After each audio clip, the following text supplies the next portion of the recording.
Hola, ¿qué tal? ¿Cómo están, amigos de Diseño Vida Sostenible? El día de hoy tenemos una entrevista para ustedes muy interesante acerca de la biodiversidad.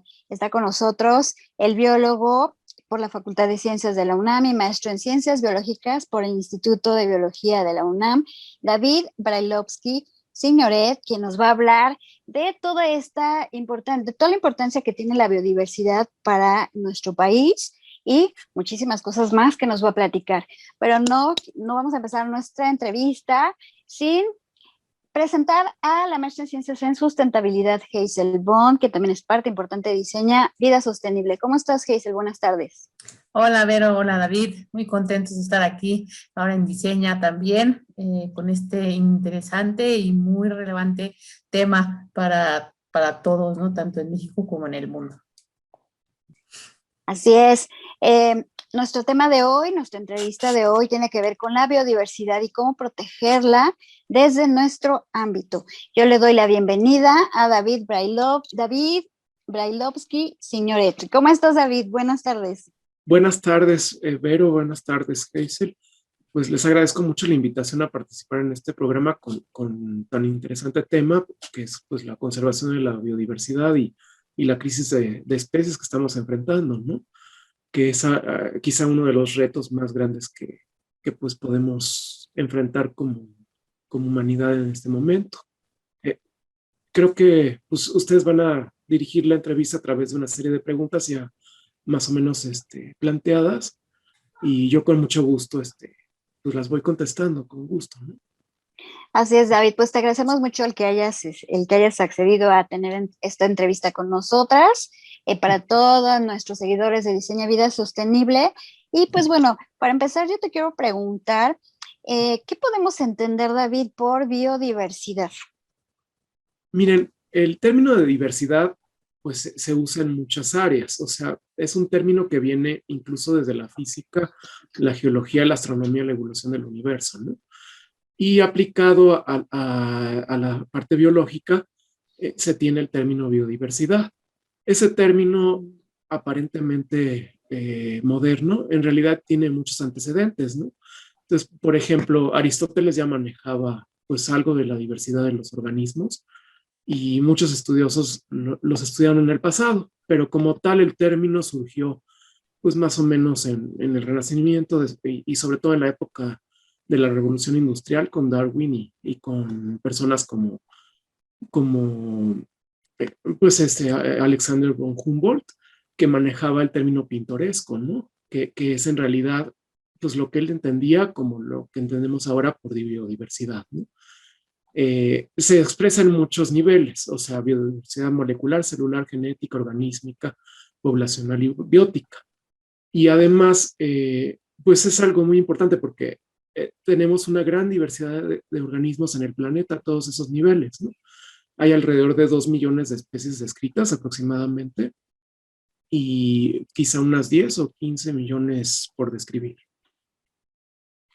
Oh, qué interesante. La verdad es que yo no sabía de cómo había surgido este término. Y pues Hazel tiene otra pregunta para ti.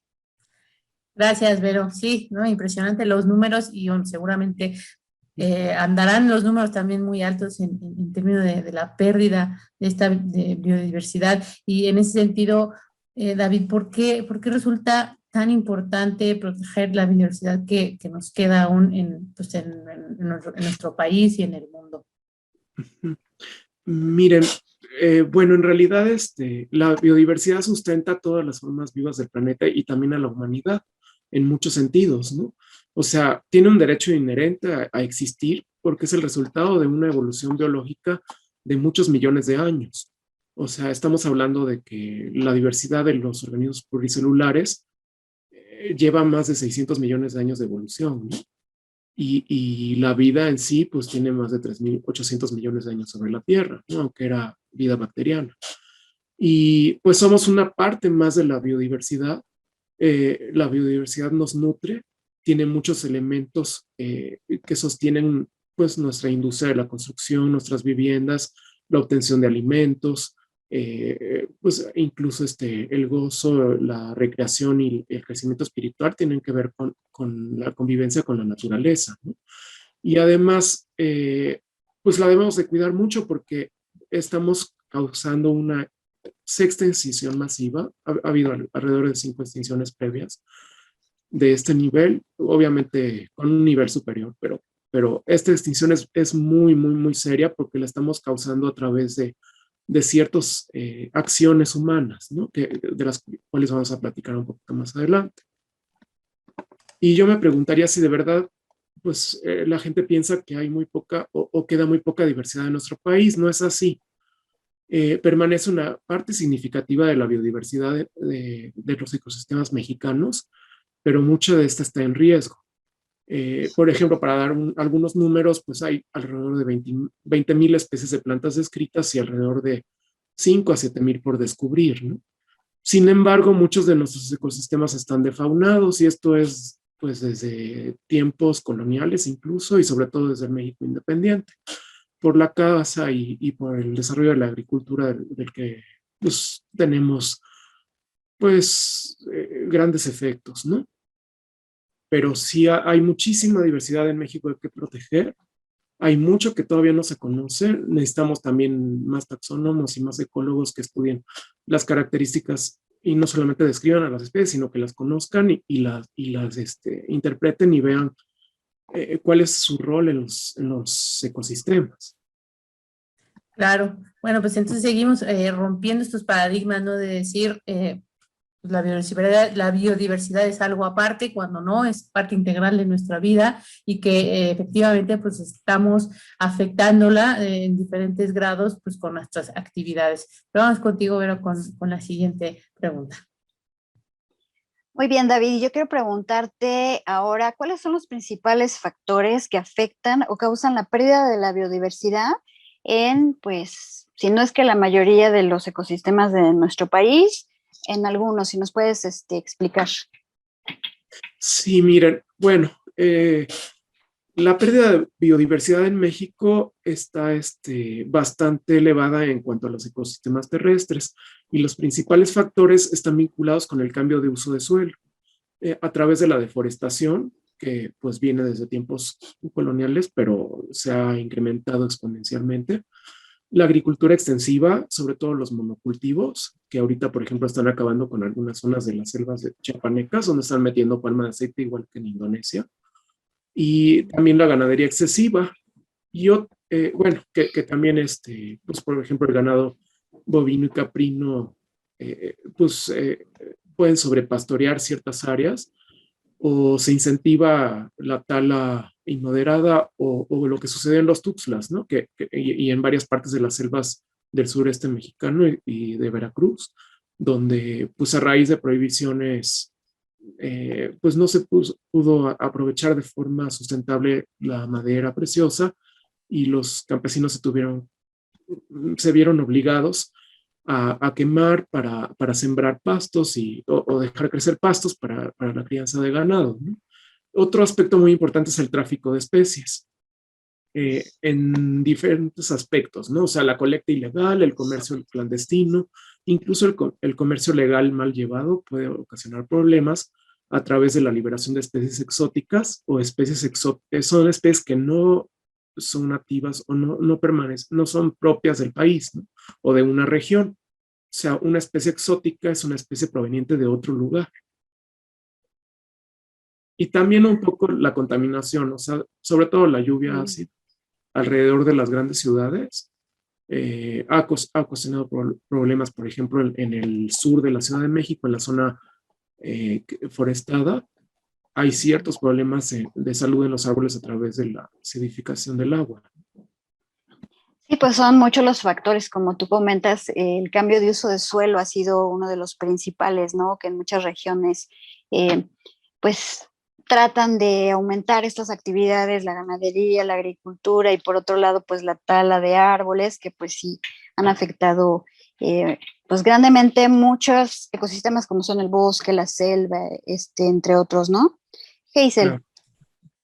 Claro que sí, Vero. Y bueno, ahorita vimos como a grandes rasgos esas actividades, digamos, industriales, comerciales que afectan, pero ¿qué acciones como nosotros como personas son las que más afectan o impactan en la pérdida de la biodiversidad, David? Bueno, además de lo que ya platicamos, de las acciones que están involucradas en ese tipo de industrias, que se pueden mejorar, porque, por ejemplo, la silvicultura tiene un gran potencial en México. Podemos cultivar los bosques, como lo han hecho países europeos, y pues no se está haciendo todavía al ritmo que deberíamos hacerlo para paliar la tasa de deforestación actual, ¿no? Pero desde nuestra casa y en general todas las personas podemos ayudar disminuyendo ciertas acciones como el sobreconsumo, también consumir productos que no sean sustentables o que provengan de lugares lejanos y no hayan sido transportados en medios de bajas emisiones y de bajo consumo como los barcos. O sea, por ejemplo, productos traídos de lujo en avión o ese tipo de situaciones, ¿no? También no reciclar lo suficiente, llevar una dieta altamente carnívora, daña mucho al medio ambiente. Bueno, porque ocupa mucho más espacio que una dieta vegetariana, por ejemplo, ¿no? También adquirir productos con demasiados empaques y liberar fauna y flora exótica en diferentes lugares. Esto podría parecer un poquito, pues a veces triste para algunas personas, pero es de lo peor que puedes hacer, liberar un pez o un animal en un ecosistema al que no le corresponde su existencia, ¿no? Porque pues pueden entrar en competencia con otras especies nativas y causar su extinción, como ha sucedido con peces en los lagos y sobre todo en los ríos de Morelos, aunque también en varios lagos del centro de México, y con especies que llevan además especies parásitas que pueden generar otros problemas en la fauna nativa. Y también eso sucede con el caso de la flora, ¿no? O sea, con los vegetales, con las plantas, también vemos especies invasoras. Y pues finalmente, pues tratar de evitar incendios accidentales cuando vayamos a visitar las reservas naturales, a los parques nacionales. Hay que apagar bien las fogatas, hay que cubrirlas bien con tierra y pues desincentivar pues los incendios provocados. Pónganse a pensar aquellas personas que piensan que quitando el bosque van a tener una producción agrícola, que esa producción no va a durar más de 4 o 5 años porque se pierde el suelo. Wow, pues creo que has tocado algunos de los temas que hemos estado tratando a lo largo de los diferentes programas aquí y en ANESMA, y que justamente provienen de muchos de ellos de la falta de conocimiento, ¿no? Entonces, muchas gracias por compartirnos esto, por seguir reforzando esto, y bueno, vamos contigo, Vero, con la siguiente pregunta. Sí, así como dice Hazel, es muy importante ir retomando todas estas acciones porque al final se vinculan en muchos de los temas que hemos abarcado en Diseña Vida Sostenible. Y algo muy importante que mencionaste, David, es esta parte de las fogatas y el que las personas vayan a los bosques y de manera irresponsable no piensen que tal vez acciones que realizan en ese momento puede terminar con una gran cantidad de hectáreas en un incendio. Y por otro lado, pues también el que hay muchos ecosistemas que nosotros en las ciudades no los veíamos o no los vemos como ecosistemas, es decir, hay bosques internos, ¿no? Chapultepec o a lo mejor el bosque de Tlalpan, o aquí, bueno, muy cerquita nosotros tenemos el Ajusco, y otros ecosistemas como los acuíferos, a lo mejor en Xochimilco, y hemos ido, tú hablabas de las especies invasoras, pero nosotros también somos una especie invasora porque hemos ido invadiendo lugares donde todavía había y existe fauna, es decir, en los acuíferos en Xochimilco cada vez vamos como tomando más del terreno de ese ecosistema, y pues obviamente ha habido especies como el ajolote que pues han tenido que salir del ecosistema, reproducirse en un área de biología, en centros específicos de reproducción, pero esas acciones a veces no las tomamos tan en cuenta porque parece que son más importantes nuestras acciones que esa fauna como las gaviotas, todos los pericos que hay en esta zona de Xochimilco, pues les quitamos todo su hábitat, ¿no? Y quiero preguntarte, David, ¿cómo afecta? Bueno, ya más bien tú ya nos dijiste cómo afecta el ser humano en general a la pérdida de las especies. Más bien, me voy a la siguiente pregunta. Actualmente, ¿cuáles son los escenarios que ante esta pérdida de biodiversidad en general en nuestro país?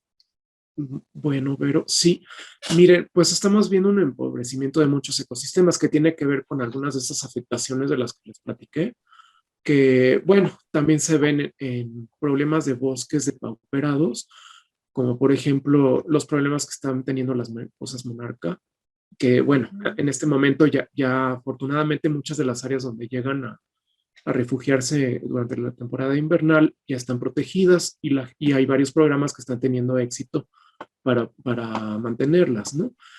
Para que no se siga talando el bosque y que puedan ellas refugiarse, ¿no?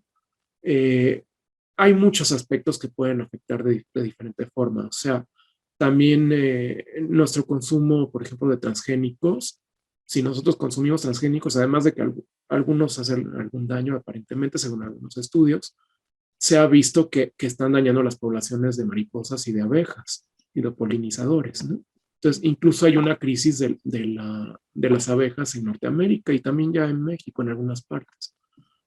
Y bueno, vemos muchos escenarios, o sea, en la cuestión en lo que me preguntas, pues podemos pensar en escenarios locales, regionales y globales, ¿no? Y mucho de esto, pues tiene que ver con malos manejos agropecuarios, con la deforestación. Si seguimos talando nuestros bosques en lugar de incentivar el desarrollo silvícola planificado en México, como es la vocación del país, como lo han hecho los países nórdicos y, por ejemplo, Alemania se llegó a quedar con el 3-5% de sus bosques originales y ahorita tiene el 65% de la superficie arbolada, ¿no? También países como Suiza, por ejemplo, pues tenían también ríos contaminados, había algo de deforestación, tenían sedimentos y todo, y ahorita ves que tienen ríos limpios, ¿no? Entonces, si en México tenemos esos problemas, pues sí se pueden solucionar, ¿no?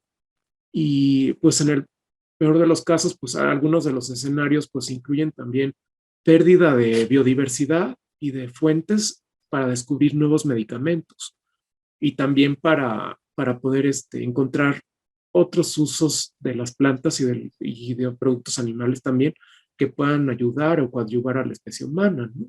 Y a otras especies. Y pues hay que recordar que pues estamos aquí conviviendo con las otras especies, que es una gran diversidad y que nosotros dependemos mucho de ellas y no todas ellas, aunque algunas dependen de nosotros, sobre todo nuestro ecosistema artificial que creamos con el ganado y todo, y los cultivos específicos, no todos dependen de nosotros, ¿no? O sea, tenemos que cuidar a la diversidad y darle su lugar. Sí, así es, como tú lo dices y como tú mencionas, los seres humanos sin tantas especies, eh, tantos beneficios, ¿no?, ambientales que nos brindan, somos quienes más dependemos de las especies. Hazel. Gracias, Vero. Pues ya David también nos comentaste, ¿no? Algunas acciones y factores que intervienen o dañan a la biodiversidad, pero entonces como sociedad, ¿qué nos falta? Dios, pues sí, podemos reforestar, podemos hacer un cambio de hábitos, aprovechar responsablemente los recursos, pero ¿qué nos falta o qué nos faltaría como sociedad pues para revertir esta tendencia negativa, ¿no? Bueno, muchos aspectos, ¿no? O sea, en cuanto a sociedad, para empezar, hay que incentivar el desarrollo científico y tratar de pues, promover proyectos que tengan que ver con la aplicación de tecnologías a nivel local y regional y no nada más la aplicación de tecnologías extranjeras en el campo y en los bosques y en las áreas naturales protegidas, ¿no?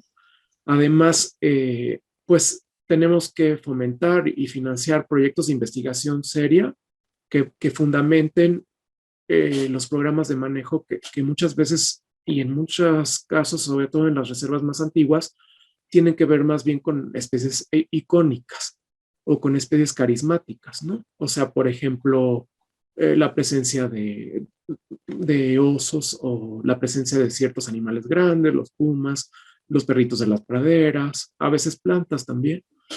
pero que no muchas veces representan la biodiversidad total que hay que proteger en nuestro país, ¿no? En cuanto a los mares, pues hay muchísimos avances en protección de los mares, pero no todo se aplica, y cuando te vas a la parte del continente, ves que nada más alrededor de entre el 12 y el 15% se está protegiendo efectivamente. Entonces, hay muchas plantas y muchos animales, muchos organismos que no están bien representados en el actual sistema, pues, de áreas naturales protegidas de la CONAMP. Y desafortunadamente, pues la CONAMP y otras instituciones no cuentan con suficientes recursos económicos actualmente para supervisar la operación de muchas de estas áreas, ¿no? No sé si contesto un poco a tu pregunta. Sí, sí, y pues nos siguen dejando mucha tarea, ¿no?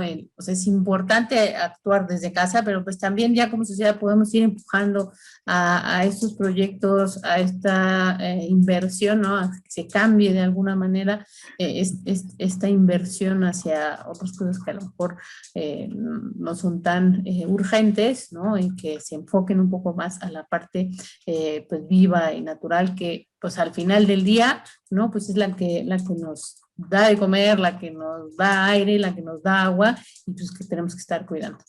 Pero vamos contigo, Vero.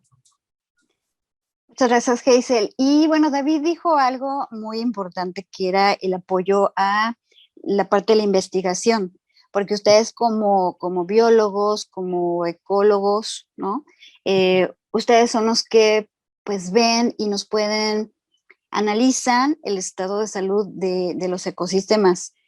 Y pues eso es bien importante, porque solo ustedes nos podrán indicar cuáles son las acciones a tomar como sociedad para poder apoyar proyectos. Yo he visto por ahí a lo largo, bueno, de toda eh, pues mi interés en estos temas, que sí ha habido proyectos importantes, como lo es el rescate del lobo mexicano. Hay por ahí una organización que se dedica y que ha logrado que el lobo mexicano se siga reproduciendo. Los ajolotes también son otra de las especies que también se ha podido reproducir pues a lo mejor en laboratorios. Sin embargo, necesitamos tener toda esta información que ustedes nos acercan para que la sociedad pues siga apoyando tanto a los científicos como a estas organizaciones de la sociedad civil o organizaciones ambientalistas que ayudan a que, tú lo decías, a lo mejor especies icónicas o como las más conocidas se sigan reproduciendo a lo mejor o puedan volver a su hábitat. Pero por otro lado, pues bueno, faltan las especies que, como dices, no conocemos, ni siquiera se han identificado como tal, y pues bueno, por eso también necesitamos cuidar los ecosistemas y su salud. Quiero preguntarte algo, David, que bueno, hace poquito Hazel y yo tuvimos hubo una pregunta que hacía una persona de un curso que estuvimos tomando. Decía que la reforestación si es una actividad que realmente ayude a regenerar el ecosistema, bosque o selva. Para ti, como biólogo, sí la reforestación es importante, es decir, volver a recuperar áreas nativas de bosques y selvas en México.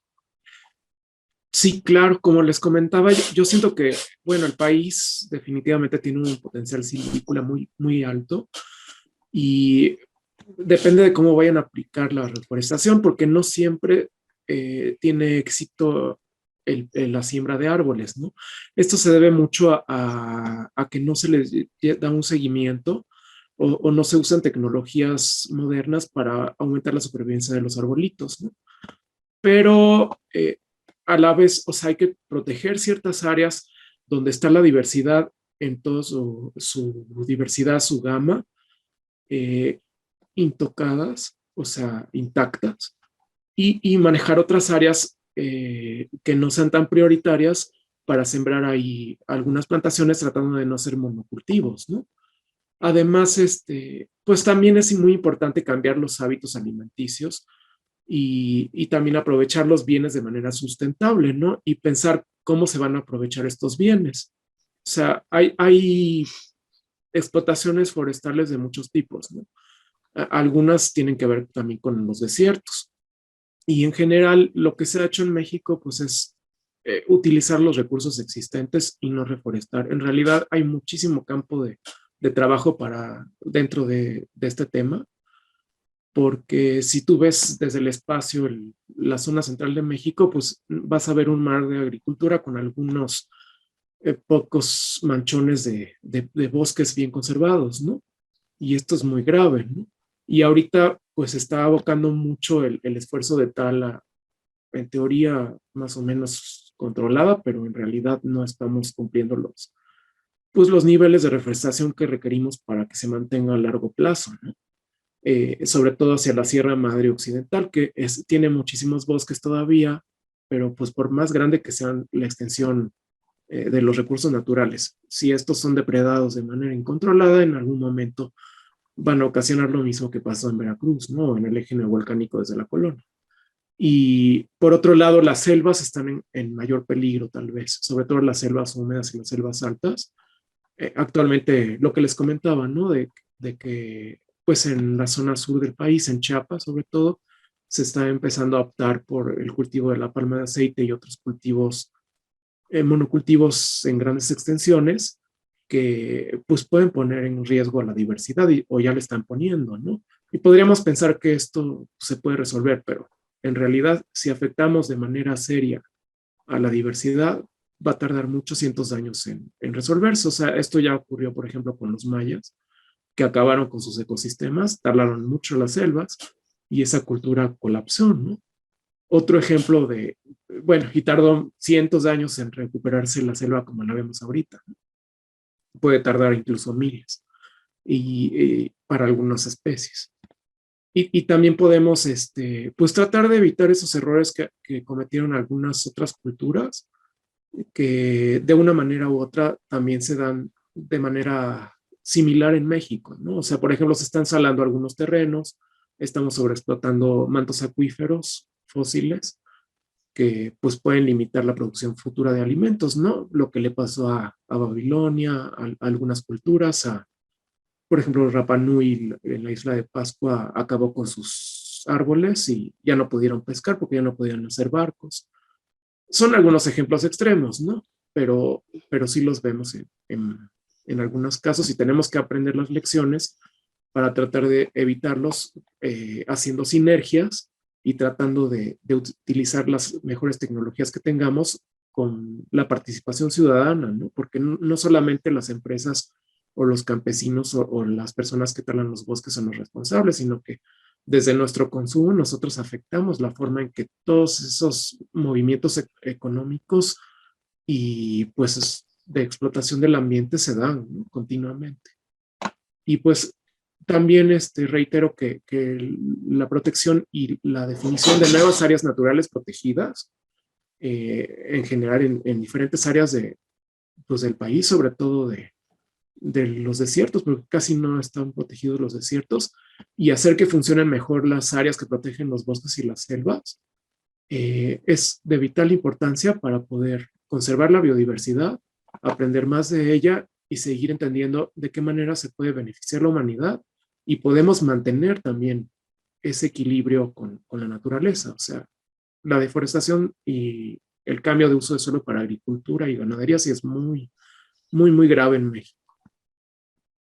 Y tú hablas precisamente de escenarios extremos, pero bueno, esta problemática de la que tú mencionas de la palma de aceite de palma, y me parece que también el aguacate estaba funcionando como una especie que al ser tan buscada, ¿no? O comercialmente, estaban terminando con otros cultivos para sembrar aguacate y creo que ahí también había como una crítica, ¿no? Al cultivo del aguacate.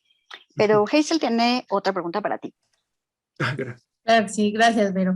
Pues, mencionaste, David, la parte de la tecnología, ¿no? Y pues en esta dirección pues sabemos y hemos hablado de algunas ecotecnias como los huertos urbanos, pero ¿qué otras ecotecnias nos pueden ayudar a disminuir esta pérdida de biodiversidad o al contrario, favorecer la generación de biodiversidad?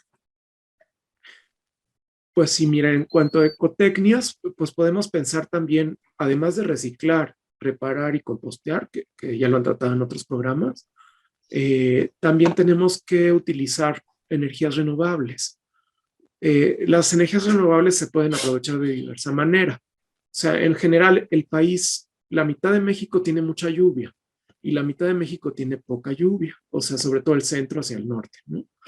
Y todo el sureste y la parte sur en general cuentan con abundantes recursos hídricos, ¿no? Y muchas lluvias al año. Entonces, en las partes que están más hacia el sur, pues hay que incentivar la captación de esa agua de lluvia para su empleo adecuado, tanto habitacional como industrial, planificado, ¿no? Y no incentivar tanto la energía solar ahí si son sitios muy nublados con frecuencia. Claro, hay ciertos sistemas, por ejemplo, los colectores solares para calentar el agua, que existen diferentes tipos. Los más antiguos y tradicionales son colectores con serpentinas.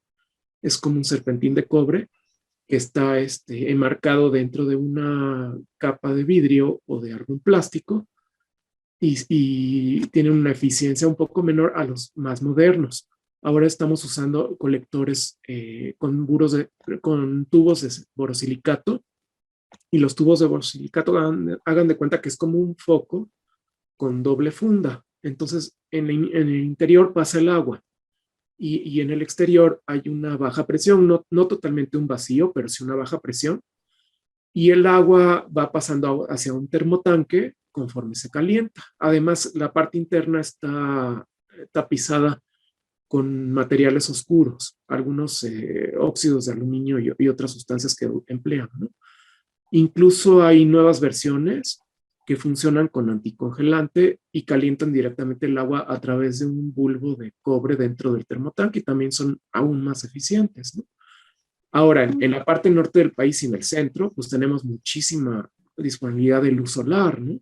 Entonces, la luz solar es el recurso renovable más grande con el que cuenta la Tierra. El resto de los recursos fósiles que utilizamos, e incluso la energía nuclear, son limitados. Todos los fósiles se acumularon a través de millones de años, sobre todo desde hace unos 250 millones de años a la fecha, ¿no? Y concentrándose en la era de las plantas, que fue el carbonífero y el devónico, que en la Tierra tenía mayor presión atmosférica y crecieron muchísimas selvas huyeras que luego quedaron atrapadas en la Tierra y es lo que estamos utilizando y acabando, ¿no? Porque tiene un límite eso. Y relacionada con la energía solar, podemos utilizarla también en casa. Les conviene más a las personas que viven en el centro y norte del país, como reitero, y se tiene que hacer un contrato a través de la CFE que evalúa los proyectos, porque usar a la CFE con una batería en la que tú colocas tus fotoceldas en casa con tu inversión y contratas un medidor bidireccional, implica un ejercicio de análisis serio por parte de ellos, porque si no se pueden se pueden exceder los potenciales de energía en las líneas, ¿no? Entonces ellos tienen que calcular todo eso. Y si viven en lugares apartados, pues pueden optar por la tecnología antigua con baterías, pero pues las baterías son muy costosas y contaminantes, ¿no? Y pues más bien podemos también optar por utilizar menos energía, colocar bulbos LED, bueno, focos LED, modificar nuestros hábitos de consumo, también incluso con cuestiones tan sencillas como manejar con las ventanas cerradas cuando vas a más de 80 kilómetros por hora en la carretera, reduces hasta en la mitad del consumo de combustible, ¿no? O sea, si abres las ventanas a más de 80 kilómetros por hora, estás contaminando mucho más, usas más combustible y desperdicios, ¿no? Wow, pues súper interesante, ya nos diste una gran variedad de ecotecnias y creo que, bueno, uno de los mensajes también claves pues, es el equilibrio, el balance, ¿no? De la parte primero, ser conscientes de lo que hacemos, lo que consumimos, pues, para ir cambiando esos hábitos, pero bueno, también usar la tecnología que está, pero sobre todo, pues enfocada a los recursos que tenemos disponibles, ¿no? Como mencionas. Pero pues, vamos contigo, Vero. Bueno, Muchas gracias. David, mira, queremos preguntarte, antes de que terminemos con esta entrevista, acerca de tu actividad como biólogo. Sabemos que tú, además de la investigación y además de que escribes muchos ensayos, muchos informes respecto de lo que vas investigando, tienes algunas publicaciones a nivel internacional. Pero sobre todo queremos que nos platiques acerca de las publicaciones que tienes como para que la gente que nos ve, nuestros seguidores, sepa de estas publicaciones que son como más enfocadas a la familia, más tienes publicaciones en existencia y aparte tienes algunas publicaciones en internet. Entonces, si nos puedes platicar acerca de todo esto que tú has generado con tu conocimiento y tu investigación. sí, con mucho gusto, pero también me interesa mucho la divulgación científica porque creo que es muy importante para generar interés en la sociedad y que más gente entre dentro de estos esfuerzos, ¿no? Y pues he escrito algunos libros de divulgación de la ciencia, digamos, algunos a nivel infantil y otros para el público en general. Y de momento tengo dos disponibles. Uno impreso muy bonito que me ayuda mi hermana Sheila Brailovsky y varias personas pues de varias instituciones a revisarlo, que se llama El Jardín Divertido, un libro para padres e hijos. Y trata de incentivar la convivencia familiar y de ayudar a entender por qué es importante todo esto de considerar el medio ambiente y ver cómo afecta y de qué depende nuestra vida y de dónde sacamos las cosas que nos mantienen, ¿no? Y también tiene 8 entretenidas prácticas que pueden realizar con los niños con sus padres o pues cualquier edad, ¿no? Incluso las personas de edad avanzada las pueden realizar. Y pues yo creo que les gustaría mucho verlo, ¿no? O sea, y otro libro nuevo es sobre acuarismo para dar a conocer un poquito mis experiencias con el manejo de estanques, humedales y algunos diseños que he hecho que tienen que ver con jardinería y plantas acuáticas, ¿no? Que también me gustan mucho. Y este libro es totalmente digital, es una nueva forma que estamos tratando de ver porque estoy preparando unos libros con algunas amigas, uno de ellos sobre mariposas y medio ambiente y plantas, y otro de ellos sobre cactáceas para niños. Y quisiera pues promover este tipo de esquema que implica pocos tirajes o ningún tiraje y que sea todo versión electrónica para también cuidar a los árboles y no usar tanto papel, ¿no?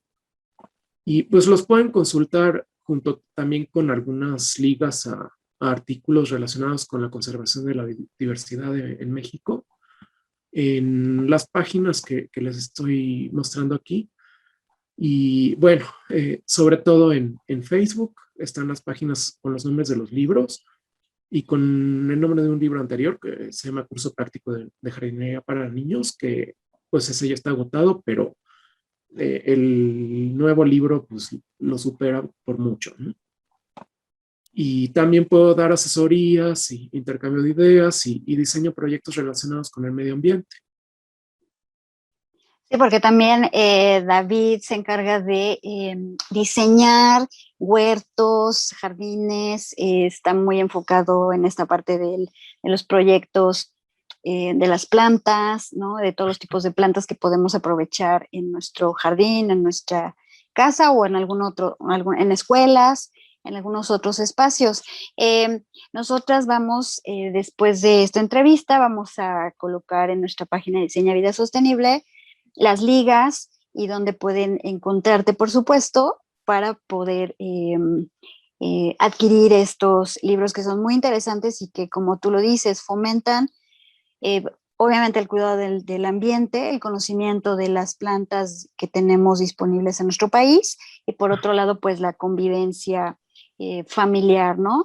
Y me comentabas también tú que la chica que trabaja contigo está esta publicación de las mariposas no es mexicana, es ¿de dónde me decías?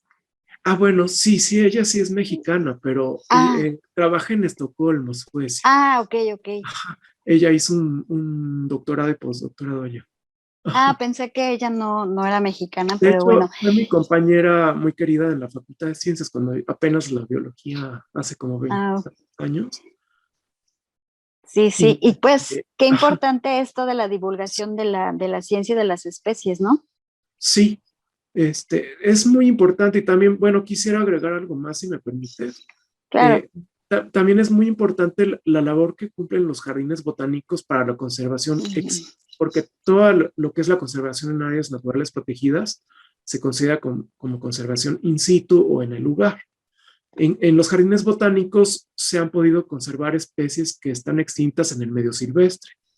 Entonces, por ejemplo, en la zona que tuve la oportunidad de trabajar para mi tesis de maestría en Zacatecas, existía una especie que se llamaba Opuntia chafei, una especie de cactácea, que solo ocurría en ciertos ambientes muy específicos y ya no se le ha podido encontrar. Afortunadamente en jardines botánicos existe. Otro caso es el Echinocactus grusoni, que habita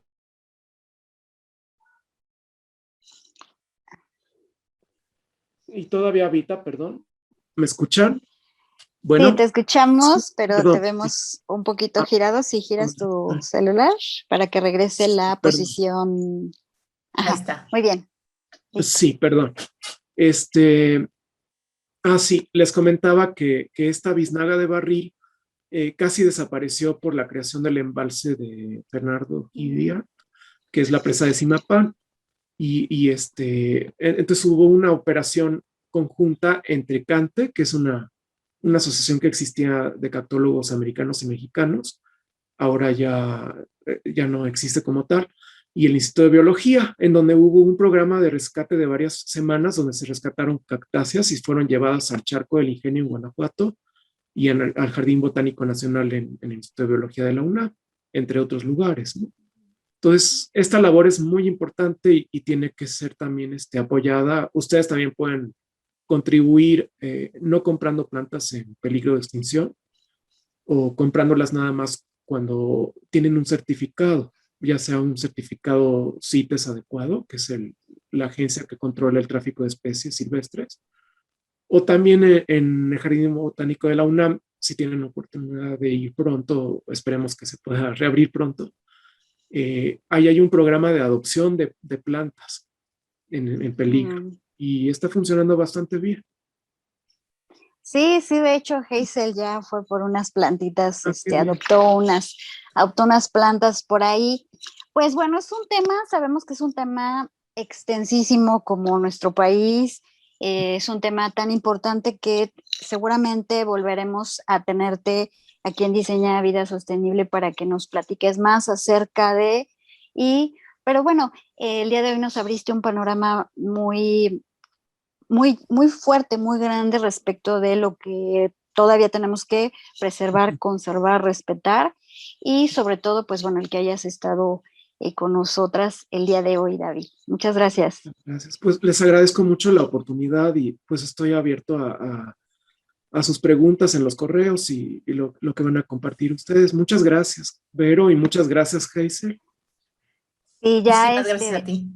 Sí, después podremos ir compartiendo todos los enlaces, los links que nos proporciones para que, bueno, después de esta plática los puedan acceder a ellos. Y bueno, Hazel pues tendrá un último comentario. Claro que sí, Vero, pues nos deja muchas semillitas ahí para seguir pensando, ¿no? La biodiversidad también da muchísimo de qué hablar y muchas opciones por dónde ir a atacarlas desde casa, ¿no? La cuestión individual, la cuestión comunidad, la cuestión social, ¿no? Como país y que, bueno, nos abres también o nos das un poco de luz al darnos a conocer que pues sí hay proyectos, que sí hay casos de éxito, que no todo es malo y simplemente seguir apoyando estos proyectos y nuevos proyectos en pro de la biodiversidad, ¿no? Muchísimas gracias, David, por todo lo que nos aportaste el día de hoy. muchas gracias. Les agradezco mucho y las felicito por su programa y por por su labor de emprendimiento para divulgar todo lo que tiene relación con el medio ambiente y con cuidar de la naturaleza, ¿no? Muchas Sí. gracias, David. Y pues bueno, Gracias. también estamos muy orgullosas de que personas como tú, expertos, científicos, profesionistas, que tienen que ver con el medio ambiente, aporten con nosotras en Diseña Vida Sostenible y en Anesma Networks también, que nos abrió esta oportunidad también de comunicar. Y pues bueno, yo quiero agradecerte, obviamente, el que hayas estado con nosotras, porque bueno, este mes de junio es mes del medio ambiente. El 5 de junio se celebró a nivel internacional, así que pues bueno, también tuvimos esta increíble entrevista contigo y vamos a empezar a cerrar el mes también divulgando todo este conocimiento que tú tienes. Así es que pues te agradecemos muchísimo el que hayas estado con nosotras y pues seguramente en un futuro te volveremos a tener en Diseña Vida Sostenible. Muchísimas gracias. Gracias a ustedes. Hasta luego, Gracias. encantado. Hasta luego. Bonita tarde. Bye.